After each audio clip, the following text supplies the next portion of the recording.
苗栗的昆武科技中心的甲即个县政府申请伫个造桥乡的龙城村要来设验台场，当地民众是抗议20多天，第一审互法院甲判决停止开发，了后这业者提起上诉，即马第二审是认定原底判决无毋对，所以互法官驳回上诉。也那自救会是认为讲，这就是证明因的抗争是有正当性。也那环保局是讲尊重法院的判决。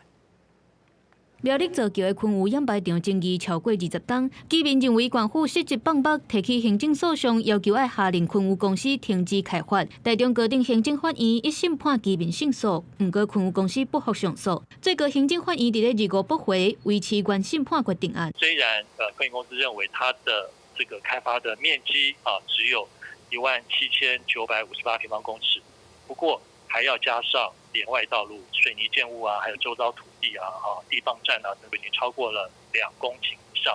本院呢就维持了原审的判决。最高行政法院指出，昆武公司2001年申请要伫山坡地设置验排场，而且整体开发面积超过2公顷。不过苗栗县府却无依照规定来要求做宽屏，就同意相关的设置文件申请甲协备兴办事业计划书。法院认为一审的判决无违背法令，所以甲昆武公司的上诉驳回。反昆武自救会感谢法院的判决，互因等到公平甲正义，也代表因的抗争是有正当性。但我觉得这个判决很明确的就是让当初出来抗争的民众，他们追求公平和正义，还有一个法治国家的这种有没有坚持，能够被人认为是非常具有正当性的。当然，我们尊重法院的判决。现在目前没有收到判决书，我想如果收到判决书的话，我们会依判决书的这个内容呢来做适当的处理。昆武公司到2日中昼进前，拢也未对外回应。因那苗栗县环保局是强调，因会尊重法院的判决，公务人员拢会依法来行政。